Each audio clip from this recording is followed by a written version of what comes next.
یہ ہمارے معاشرے کا بڑا معروف مسئلہ ہے اور اس کے اوپر بڑی لیدے ہوتی ہے ہمارے معاشرے میں.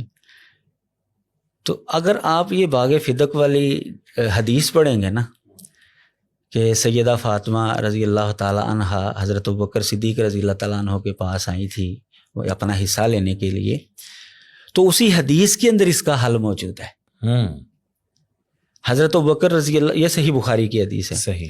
حضرت ابوبکر رضی اللہ تعالیٰ عنہ نے سیدہ فاطمہ کو نبی علیہ الصلوۃ والسلام کا فرمان سنایا تھا. آپ نے فرمایا کہ نبی علیہ الصلوۃ والسلام سے میں نے یہ سنا ہے کہ ہم انبیاء کی جماعت ہیں، لا نورث، ہمارا کوئی وارث نہیں ہوتا، ما ترکنا، جو ہم چھوڑ کر جاتے ہیں فہو صدقہ، وہ اللہ کے راستے میں ہوتا ہے. جو نبی مال چھوڑ کر جاتا ہے نا جی، وہ بطور وراثت آگے اس کی اولاد میں تقسیم نہیں ہوتی. یہ نبی علیہ الصلوۃ والسلام نے واضح طور پر فرما دیا. اب حضرت ابوبکر رضی اللہ تعالیٰ عنہ نے حضرت فاطمہ کو وراثت کے طور پر حصہ نہیں دیا، لیکن آگے فرمایا کہ جو نبی علیہ السلام کے زمانے میں حصہ ملا کرتا تھا، وہ راشن ملا کرتا تھا، زندگی گزارنے کی جو چیزیں ملا کرتی تھی باغ فتق وغیرہ سے، وہ ملتا رہے گا. اچھا، وہ ملے گا، لیکن اس کو بطور وراثت کہ بیٹی کا اتنا حصہ ہے، بیوی کا اتنا حصہ ہے، وہ نہیں ملے گا، کیونکہ نبی علیہ الصلوۃ والسلام نے واضح طور پر فرما دیا ہے کہ نبیوں کا کوئی وارث نہیں ہوتا، جو مال چھوڑ کر جاتے ہیں وہ اللہ کے راستے میں ہوتا ہے.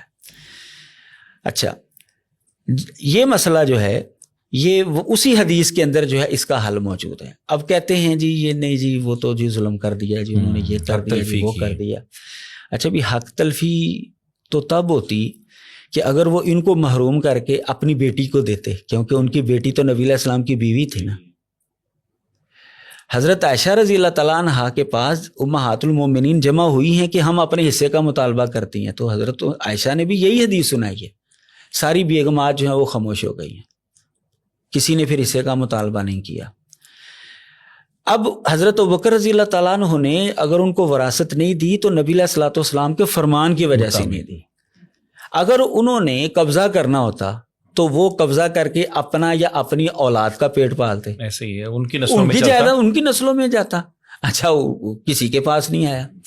اچھا چلے جی، اب فرض کرتے ہیں جی انہوں نے ظلم کر لیا جی، اس کے بعد خلیفہ ہیں جی، انہوں نے ظلم کر لیا، اس کے بعد جی حضرت علی کے تو اب حضرت علی رضی اللہ تعالیٰ عنہ جب خلیفہ بنے ہیں تو انہوں نے کیوں نہیں جی وراثت تقسیم کر لی؟ پھر ان کے پاس تو پاور موجود تھی. ان کا وراثت تقسیم نہ کرنا، پھر ان کے بعد جو خلیفہ بنے ہیں وہ حضرت حسن رضی اللہ تعالیٰ ان کا بھی حصہ تھا. اچھا، ان کے بعد حضرت حسین رضی اللہ تعالیٰ عنہ بھی زندہ رہے ہیں، ان کا بھی حصہ تھا. کسی نے کبھی مطالبہ نہیں کیا. حکومت بھی ان کے پاس تھی، خلافت بھی ان کے پاس تھی، کبھی اس کا مطلب یہ ہے کہ ان کو یہ مسئلہ سمجھ میں آ گیا کہ نبی جو چھوڑ کر جاتا ہے مال و دولت، وہ بطور وراثت تقسیم نہیں ہو سکتا، وہ سارے کا سارا اللہ کے راستے میں. اب جب میں نے اس کے اوپر غور کیا کہ اس کے اندر حکمت کیا ہے، نبیوں کا مال و دولت جو ہے یہ بطور وراثت تقسیم کیوں نہیں ہوتا، تو مجھے اس کی حکمت میں نا یہ بات سمجھ میں آئی کہ جو مستشرقین کی طرف سے اعتراض اٹھنا تھا کہ اس بندے نے نبوت کا دعویٰ مال و دولت کی خاطر کیا ہے، وہ اٹھنے سے پہلے ختم کر دیا. اگر آپ مال و دولت جمع کرتے، اپنی جائیداد بناتے، اپنی اولاد کو دیتے، تو ان کا اعتراض جو ہے وہ کسی حد تک وزنی محسوس ہوتا تھا. جب نبی علیہ الصلوۃ والسلام نے راستہ ہی بند کر دیا کہ ہمارا جو بھی مال ہوگا، ہماری جائیداد وہ وراثت بنے گی نہیں، ہماری اولاد کو ملے گی نہیں، ہماری بیویوں کو نہیں ملے گی، ہمارے بیٹوں کو نہیں ملے گی، تو وہ جو کئی صدیوں بعد اعتراض آنا تھا وہ پہلے دروازہ بند کر دیا. لیکن اس کے باوجود چونکہ وہ شیطانی کھیل ہوتا ہے ان کا، اعتراض پھر بھی کر رہے ہوتے ہیں.